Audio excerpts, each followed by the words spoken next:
నమస్తే can media ప్రేక్షకులకు స్వాగతం. నేను మీ అబ్బాయి నాయుడు. ఈరోజు మనం ప్రధానంగా వీడియోలో చర్చించుకునే అంశాలు ఏంటంటే, ఈరోజు ప్రధాన దినపత్రికలో వచ్చినటువంటి వార్తలు చూసినట్లయితే ప్రధానంగా ఈనాడు దినపత్రికలలో పెట్రోలియం రిఫైనరీపై ముందడుగు, కార్యరూపం దాల్చితే రాష్ట్రానికి దాదాపు 60,000 కోట్లకు పైగా పెట్టుబడులు, అమరావతికి బీసీసీఐఎల్ బృందం, సీఎం చంద్రబాబుతో చర్చించిన సంస్థ సీఎండీ కృష్ణకుమార్, అక్టోబర్ నాటికి సమగ్ర ప్రణాళికతో వస్తామని హామీ. నిన్న భారత పెట్రోలియం సంస్థ వాళ్ళు చంద్రబాబు నాయుడుతో కలిసి బీపీసీఎల్ చైర్మన్ మరియు వాళ్ళ బృందంతో కలిసి చంద్రబాబు నాయుడుతో అమరావతిలో కలవటం జరిగింది. కలిసి ఆంధ్రప్రదేశ్లో పెట్టబోయే అతిపెద్ద బీపీసీఎల్ రిఫైనరీ ప్రాజెక్ట్ గురించి మాట్లాడటం జరిగింది. ఈ రిఫైనరీ ప్రాజెక్టు దాదాపు మచిలీపట్నం పోర్టు దగ్గరలో ఏర్పాటు చేయాలని ఒక నిర్ణయానికి వచ్చారు. ఈ బీపీసీఎల్ ప్రాజెక్టు మీద పూర్తి స్థాయి రిపోర్టుతో 90 రోజుల తర్వాత రావాలని చంద్రబాబు నాయుడు గారు చెప్పడం జరిగింది. ఇంకా పూర్తి స్థాయి రిపోర్టుతో వచ్చినట్లయితే ఆటోమేటిక్గా ఇంకా 90 రోజుల తర్వాత వీలైనంత త్వరగా దీని గురించి మొత్తం అన్నీ కంప్లీట్ చేసేసి ల్యాండ్ని అలాట్ చేస్తాము, తర్వాత వెంటనే ప్రాజెక్టు మీరు మొదలు పెట్టవచ్చు అనే ఒక హామీ ఇవ్వటం జరిగింది. ఇది కానీ కంప్లీట్ అయినట్లయితే దాదాపు 25,000 మందికి ప్రత్యక్షంగా కానీ పరోక్షంగా కానీ ఉద్యోగాలు రావడం జరుగుతుంది. రాష్ట్రానికి విన్ ఫాస్ట్ అనే సంస్థ విద్యుత్ వాహన తయారీ ప్లాంట్ ఏర్పాటుకు ఆసక్తి, దాదాపు 4,000 కోట్ల పెట్టుబడికి అవకాశం, సీఎం చంద్రబాబుతో భేటీ, ఏపీకి వస్తే భూమి సౌకర్యాల కల్పనకు సిద్ధమన్న సీఎం. అంటే ఎలక్ట్రికల్ వాహనాల యొక్క బ్యాటరీల తయారీ పరిశ్రమ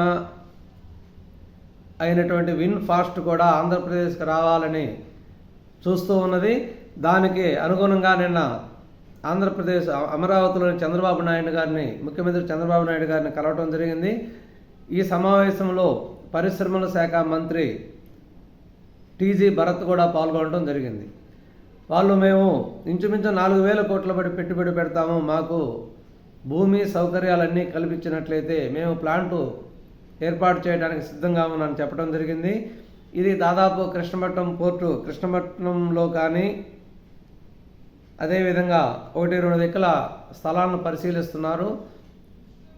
ఇంచుమించు కృష్ణపట్నం పోర్టుకు సమీపంలోనే ఈ పరిశ్రమ ఏర్పడేదానికి అవకాశం ఉందని కూడా చెప్పుకోవచ్చు. తిరుమల తిరుపతి దేవస్థానం మాజీ ఈవో ధర్మారెడ్డిపై విజిలెన్స్ విచారణ. సమాచార పౌర సంబంధాల శాఖ మాజీ కమిషనర్ విజయ్ కుమార్ రెడ్డి పైన కూడా విజిలెన్స్ ఎంక్వైరీకి ఆదేశించినటువంటి ప్రభుత్వం. శ్రీవాణి టిక్కెట్లు సహా అన్నింటా అవినీతికి పాల్పడ్డారని ధర్మారెడ్డిపై ఫిర్యాదులు. అసలు ధర్మారెడ్డి గురించి ఎంత చెప్పుకుంటే అంత తక్కువ. ఇతను ఒక వైకాపా ఏజెంట్గా, వైకాపా నాయకుడిగా ప్రవర్తిస్తూ టీటీడీని పూర్తిగా అపవిత్రం చేశారని చెప్పుకోవచ్చు. శ్రీవాణి టికెట్లు అనేది పెట్టి ఈ శ్రీవాణి ట్రస్ట్ ద్వారా ఇచ్చేటటువంటి టికెట్లలో చాలా భారీ కుంభకోణం చోటు చేసుకున్నట్లు తెలుస్తున్నది.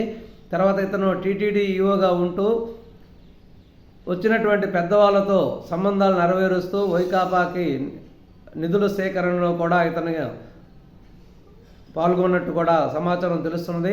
కాబట్టి ఇతను చేసినటువంటి చీకటి కార్యకలాపాలన్నిటి మీద మరియు సమాచార పౌర సంబంధాల కమిషనర్ విజయ్ కుమార్ రెడ్డి పైన విజిలెన్స్ విచారణకు ఆదేశించడం జరిగింది.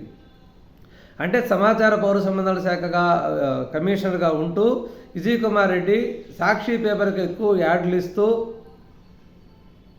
మిగిలిన పేపర్లన్నింటికి యాడ్స్ ఇవ్వకుండా అడ్వర్టైజ్మెంట్లో పక్షపాతం చూపిస్తూ అనేక రకాలుగా ఆ శాఖలో అవుట్సోర్సింగ్లో నిబంధనలకు విరుద్ధంగా అనేక మందిని నియమించి చాలా అవినీతికి పాల్పడ్డట్టు కూడా తెలుస్తున్నది. కాబట్టి వీటి మీద విజిలెన్స్ ఎంక్వైరీకి ఆదేశించడం జరిగింది.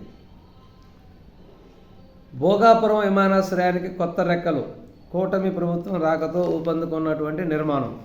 దాదాపు 2019 సంవత్సరం ముందే దీని మీద టెండర్లపై స్పీడ్గా పని మొదలుపెట్టడానికి ఏర్పాటు చేసుకోవడం జరిగింది. తదనంతరం ప్రభుత్వం మార్పిడితో కొంత దీని మీద ఈ యొక్క కాంట్రాక్ట్ నిర్మాణ సంస్థ స్లో కావటం జరిగింది. ఎందుకంటే తర్వాత వచ్చినటువంటి ప్రభుత్వం అనేక అడ్డంకులు ఏర్పరచడం, భోగాపురం విమానాశ్రయం కేటాయించిన భూముల్ని కొంత తగ్గించడం, అనేక రకాలుగా నిర్మాణ సంస్థకు సహాయం చేయకపోవటం వల్ల కొంత పని మందగించినది. ఇప్పుడు మరలా తిరిగి కూటమి ప్రభుత్వం అధికారంలోకి వచ్చినది. అందులో ఉత్తరాంధ్ర ఎంపీ రామ్మోహన్ నాయుడు విమానయాన శాఖ మంత్రిగా ప్రమాణ స్వీకారం చేశారు కాబట్టి, మంత్రిగా ఉన్నాడు కాబట్టి భోగాపురం విమానాశ్రయానికి చాలా స్పీడ్గా పూర్తయ్యే అవకాశం ఉందని చెప్పుకోవడం జరిగింది. అమరావతిలో సంస్థల ఏర్పాటుకు మార్గం సుగమం. ఒప్పందాల గడువు పొడిగిస్తున్న ప్రభుత్వం, వైకాపాయంలో గాలి కొదిలేసిన జగన్. అంటే అంతకుముందు 2019 ముందు అనేక రకమైన ప్రైవేట్ మరియు ప్రభుత్వ సంస్థలు అమరావతి అంటే ఆంధ్రప్రదేశ్ ప్రభుత్వంతో ఒప్పందం చేసుకోవటం వల్ల అమరావతిలో వాళ్ళందరికీ స్థలాలు కేటాయించడం జరిగింది. ఆ స్థలాలు కేటాయించినటువంటి సంస్థలు తిరిగి అక్కడ నిర్మాణాలను ఏర్పరచకుండా జగన్మోహన్ రెడ్డి గారి ప్రభుత్వం అడ్డుపడటం జరిగింది. పూర్తిగా వాళ్ళకి మౌలిక సదుపాయాల కల్పనను పూర్తిగా గాలి కొదిలేసి వాళ్ళని పట్టించుకోకపోవడం వల్ల వాళ్ళు ఎటువంటి నిర్మాణాలు అక్కడ చేపట్టలేదు. దాదాపు 150 నుంచి 200 సంస్థలు ప్రైవేటీ కావచ్చు, ప్రభుత్వ సంస్థలు కావచ్చు. అవన్నీ ఇప్పుడు మళ్ళీ తిరిగి కూటమి ప్రభుత్వం ఏర్పడటంతో వాటికి వాళ్ళందరూ కూడా ఆశావాహులుగా మార్పు చెంది తిరిగి మరలా కూడా అమరావతి వైపు చూస్తున్నారు. ఏపీ ప్రభుత్వం కూడా వాళ్ళకి కేటాయించినటువంటి స్థలం వాటికి కేటాయించినటువంటి స్థలం యొక్క ఒప్పంద గడువు కూడా పెంచి తిరిగి వాటిని ఆహ్వానించడం జరిగింది. అవి వాటి యొక్క నిర్మాణాలు అమరావతిలో చేపట్టడానికి తగిన సన్నాహాలు చేసుకుంటున్నట్టు తెలుస్తున్నది. ఎందుకంటే ఈ సంస్థలన్నీ అమరావతిలో కానీ ఏర్పాటు అయినట్లయితే దాదాపు అమరావతి రాజధానికి ఒక రూపు అనేది వస్తుంది. ఈ కార్యాలయాలన్నీ అక్కడ కానీ ఏర్పడినట్లయితే అక్కడ కార్యకలాపాలు పెరిగి, అక్కడ ఉద్యోగస్తులు పెరిగి, వాటి యొక్క రాకపోకలు, అనేక వ్యాపార లావాదేవీలు అన్నీ కూడా ఊపందుకోవటం జరుగుతుంది. కాబట్టి అమరావతికి ఒక కళ అనేది వస్తుంది. విశాఖ భూములు ప్రాజెక్టులపై వైకాపా గద్దలు. 5 ఏళ్లలో 5,000 కోట్ల విలువైన భూముల స్వాహా. నేడు సీఎం చంద్రబాబు విశాఖ పర్యటన. తర్వాత పోలవరం డ్యామ్ తీసుకున్నట్టయితే ప్రధాన డ్యామ్ ప్రాంతంలో సీపేజీ ఎత్తిపోయాల్సిందే.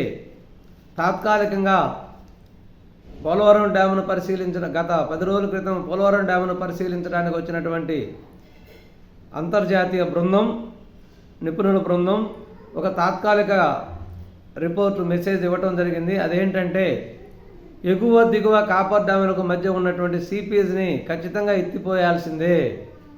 అక్కడ మోటార్లు పెట్టి వాటిని త్వరగా ఆ సీపేజీని మొత్తం క్లీన్ చేయించండి. వీలైనంత వరకు ఎక్కువ మోటార్లు పెట్టి మోటార్ల ద్వారానే ఇది బయటికి కొట్టేయండి అని చెప్పడం జరిగింది.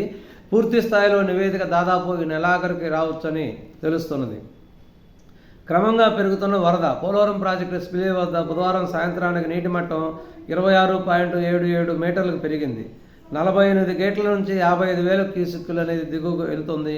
ఎగువ ప్రాంతంలో కురుస్తున్న వర్షాలకు గోదావరిలో నెమ్మదిగా వరద పెరుగుతున్నట్లు జలవనరుల శాఖ అధికారులు తెలిపారు. విద్యాలయాల్లో గంజాయి ఆనవాలు లేకుండా చేస్తాం. లోకేష్ విద్యాశాఖ మంత్రి. ఇడుపులపాయ IIITలో గంజాయి దొరికిన ఘటనపై విచారణకు ఆదేశం. క్యాంపస్ సమస్యలపై తల్లిదండ్రులు ఫిర్యాదు.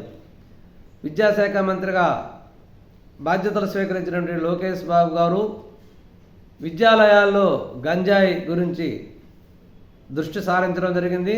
అంటే విద్యాలయాల్లో, యూనివర్సిటీల్లో గంజాయి అమ్మకం, గంజాయి సరఫరా, అక్కడ ఉన్నటువంటి స్టూడెంట్స్ గంజాయికి అలవాటు పడటం అనే కార్యకలాపాలు అనేవి ఇంతకుముందు జరుగుతున్నాయి. వాటి మీద దృష్టి పెట్టి, అంటే రీసెంట్గా ఇడుపులపాయ IIITలో గంజాయి ప్యాకెట్లు దొరికినట్టు, వాటి మీద ఎలా వచ్చాయి, అక్కడ ఏం జరుగుతుందని పూర్తి స్థాయి విచారణకు ఆదేశించడం జరిగింది.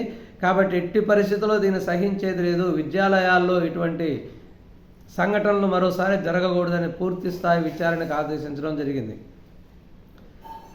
విడాకులు తీసుకున్న ముస్లిం మహిళలు భరణానికి అర్హులే. CRPCలోని సెక్షన్ 125 వీరికి వర్తిస్తుంది. ఇది లౌకిక నిబంధన. దీనికి మతంతో సంబంధం లేదు. 1986 నాటి ముస్లిం మహిళల చట్టం ఇందుకు అడ్డురాదు.